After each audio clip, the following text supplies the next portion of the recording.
High বন্ধুরা, কেমন আছো? আমি সুস্মিতা, আমার রান্নাঘরে তোমাদের স্বাগত জানাই। তো আজকে একটা দারুণ রেসিপি নিয়ে চলে এসেছি। আজকে বানাবো মাটন ঘুগনি।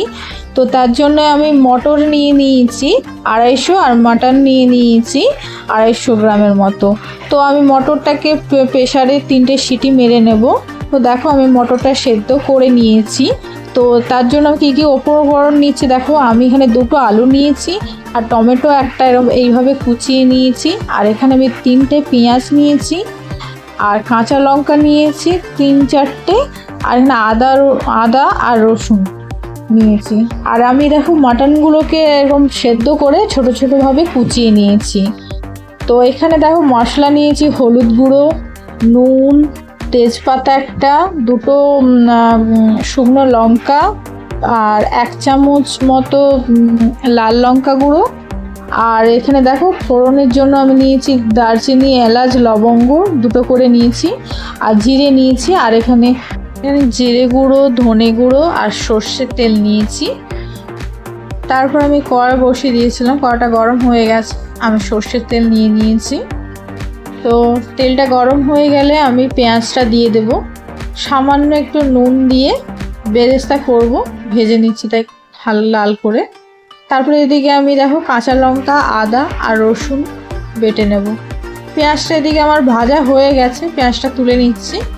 তারপরে সেই কড়াতেই তেল দিয়ে জিরে, তেজপাতা, শুকনো লঙ্কা আর গোটা গরম মশলা দিয়ে ফোড়ন দিয়ে দেবো। ফোড়নটা ভাজা হয়ে গেলে আমি পেঁয়াজটা দিয়ে দিয়েছি। তো পেঁয়াজটাও হালকা ভেজে নিয়ে আমি মশলাগুলো দিয়ে দেব। মশলাগুলো দিয়ে ভালো করে কষিয়ে নেব। আর এদিকে আমার বাটাটা হয়ে গেছে। তো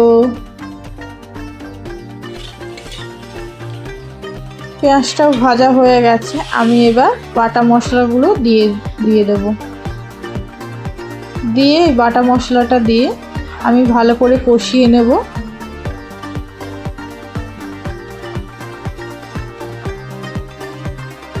তারপরে আমি টমেটোটা দিয়ে দিচ্ছি। টমেটো দিয়ে একটু নেড়ে চেড়ে আলুটাও দিয়ে দেব। আলুটাও একটু নেড়ে চেড়ে দেব, দিয়ে আমি এবার মটনটা দিয়ে দেব। সেদ্ধ করে রাখা মটনটা দিয়ে দিচ্ছি, দিয়ে একটু সামান্য জল দিয়ে 2 মিনিট রান্না হতে দেব। দেখো 2 মিনিট পরে আলুটা প্রায় সেদ্ধ হয়ে গেছে, আমি মটরটা ঢেলে দেব। সেদ্ধ হয়ে রাখা মটরটা ঢেলে দিয়েছি। তো এবার তোমরা যে যেমন জল দিতে চাও সেই মতো জল দিয়ে 5 মিনিট রান্না হতে দেবে। আমি যেহেতু একটু গাঢ় রাখবো তাই সামান্য অল্প জল দিয়ে আমি রান্না হতে দিয়েছিলাম।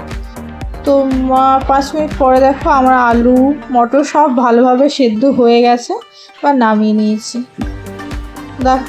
এবার নামানোর পরে আমি যে বেরেস্তাটা করে রেখেছিলাম ওটা আমি দিয়ে দিয়েছি। এইভাবে বাড়িতে বানাবেন, দেখবেন খেতে খুব ভালো লাগবে। আর ভালো লাগলে লাইক, কমেন্ট, শেয়ার এবং সাবস্ক্রাইব অবশ্যই করবেন।